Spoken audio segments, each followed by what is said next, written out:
মহসিন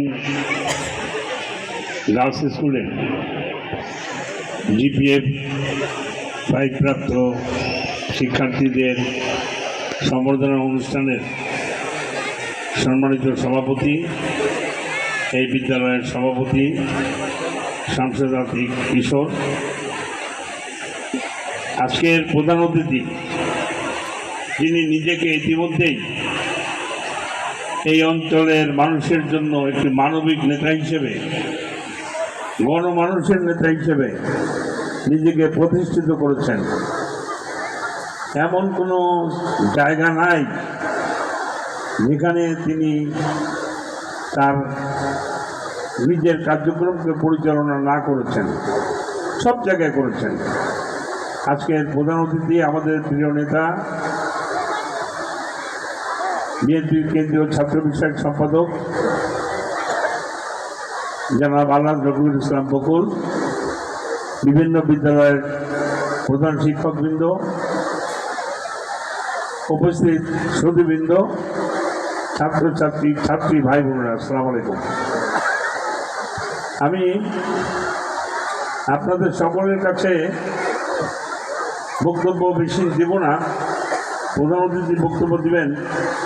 তবে আমি এখানে বসে বসে শুনছিলাম যে এই অঞ্চলের ভিতরে সবচেয়ে বড় স্কুল এটা, এবং আমি এখানে ঢোকার আগে, এই মঞ্চে আসার আগে আমাদের এই দৌলতপুর থানা বিএনপির সভাপতি মুর্শিদ কামাল বলছিল তার মেয়েও এখানে পড়াশোনা করছে এবং A+, এবার মনে হয় A+ পেয়েছে।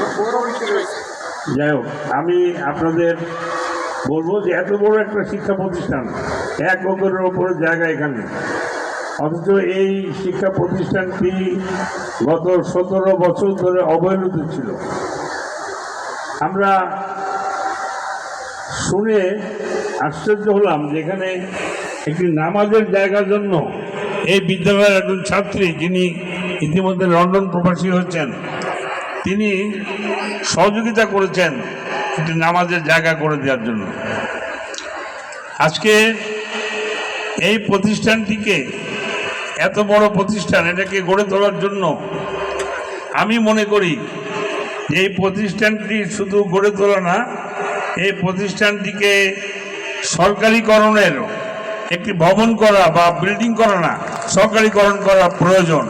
আর পাশে মহসিন স্কুল, যেটা ছেলেদের স্কুল, সেই স্কুলটি কিন্তু সরকারি, কিন্তু এখানে সবচেয়ে বড় মেয়েদের স্কুল দৌলতপুর থানায়, এই স্কুলটি এখনো পর্যন্ত সরকারি হয় নাই। তা আমরা আপনাদেরকে একটু বলতে চাই যে আপনারা এমন একজন ব্যক্তিকে পেয়েছেন, যে ব্যক্তি কিন্তু এই ঘুরে ঘুরে এই 3 নম্বর আসনের প্রত্যেকটি জায়গায় যাচ্ছেন, মানুষের সমস্যা শুনছেন, সমাধানের ব্যবস্থা কি হবে। আপনারা যদি ইনশাল্লাহ তিনি এই অঞ্চল থেকে এমপি নির্বাচিত হন এবং ইনশাল্লাহ যদি বাংলাদেশের তারেক রহমান সরকার গঠন করে, আপনারা দেখবেন এই এলাকায় কী ধরনের সমাধান হয়। ইনশাল্লাহ এটি সরকারি হবে, এটা আমি পুরোপুরি বিশ্বাস করি। এই স্কুলের অনেক সমস্যার সমাধান তিনি করতে পারবেন। আপনাদের এখানে একটি ভবন নাই, একটা ভবন আছে, সেটা 6 তলা। আমার মনে হয় এখানে 6 তলায় উঠতেই একজন শিক্ষকের জীবন শেষ হয়ে যায়। এত বড় সিঁড়ির 6 তলা বেয়ে একটা লোকের ওঠা কিন্তু খুব কঠিন ব্যাপার। যাই হোক, সব কিছু মিলিয়ে আমার মনে হয় আধুনিকতার কোনো ছোঁয়া এই বিদ্যালয়ে, এই প্রতিষ্ঠানে আসে নাই, লাগে নাই। এটি আমরা বিশ্বাস করি লাগবে। দেখেন, আপনারা একবার চিন্তা করে দেখেন, গত 17 বছর যারা ক্ষমতায় ছিলেন তারা এই অঞ্চলে কিছুই করেন নাই। খালিশপুর, দৌলতপুর, খানজানালী, এই যে 3টি থানা, এটিকে বলা হয় খুলনার শিল্পনগরী। তার মূল শিল্প কলকারখানা সব এই অঞ্চলে। অথচ দেখেন, আপনার বাংলাদেশে নাকি 360টা মডেল মসজিদ করা হয়েছে। দৌলতপুর, খালিশপুর, খানজানালী থানায় কোথাও কিন্তু একটিও নাই। একটা আছে বিভাগীয় কমিশনারের পাশে, সেটি খুলনার মধ্যে পড়েছে। এই অঞ্চলে কিন্তু একটা মডেল মসজিদও কিন্তু করা হয় নাই। অর্থাৎ এই অঞ্চলের উন্নয়নের কথা বলে যারা ক্ষমতায় গিয়েছিলেন, যারা ক্ষমতা আঁকড়ে ছিলেন, তারা কখনোই এলাকার উন্নয়ন করেন নাই। আমি বিশ্বাস করি আমাদের প্রিয় মানুষ, আমাদের সকলের প্রিয় মানুষ আলহাজ রকিবুল ইসলাম ফকুর যেভাবে এই এলাকার প্রত্যেকটি মানুষের, প্রত্যেকটি শ্রমিকের খোঁজ খবর নেন, প্রত্যেকটি মানুষের পাশে দাঁড়ান, ভবিষ্যতে ইনশাল্লাহ তিনি যদি এই অঞ্চলের মানুষের ভোট নিয়ে এমপি নির্বাচিত হন, আপনাদের এই এলাকার উন্নয়নের জন্য যা যা করা প্রয়োজন সব কিছু তিনি করতে পারবেন। সে যোগ্যতা, সে ক্ষমতা তার আছে। আপনারা সবাই ভালো থাকবেন। আপনাদের সকলকে ধন্যবাদ।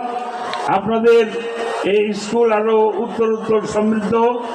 আমাদের প্রিয় নেতা রকিবুল ইসলাম ফকুরের হাত ধরে এই স্কুলের যে সমস্ত কাজগুলি অসমাপ্ত আছে সেই কাজগুলি সমাপ্ত হোক, এই প্রত্যাশা রেখেই আমি শেষ করছি। আসসালামু আলাইকুম।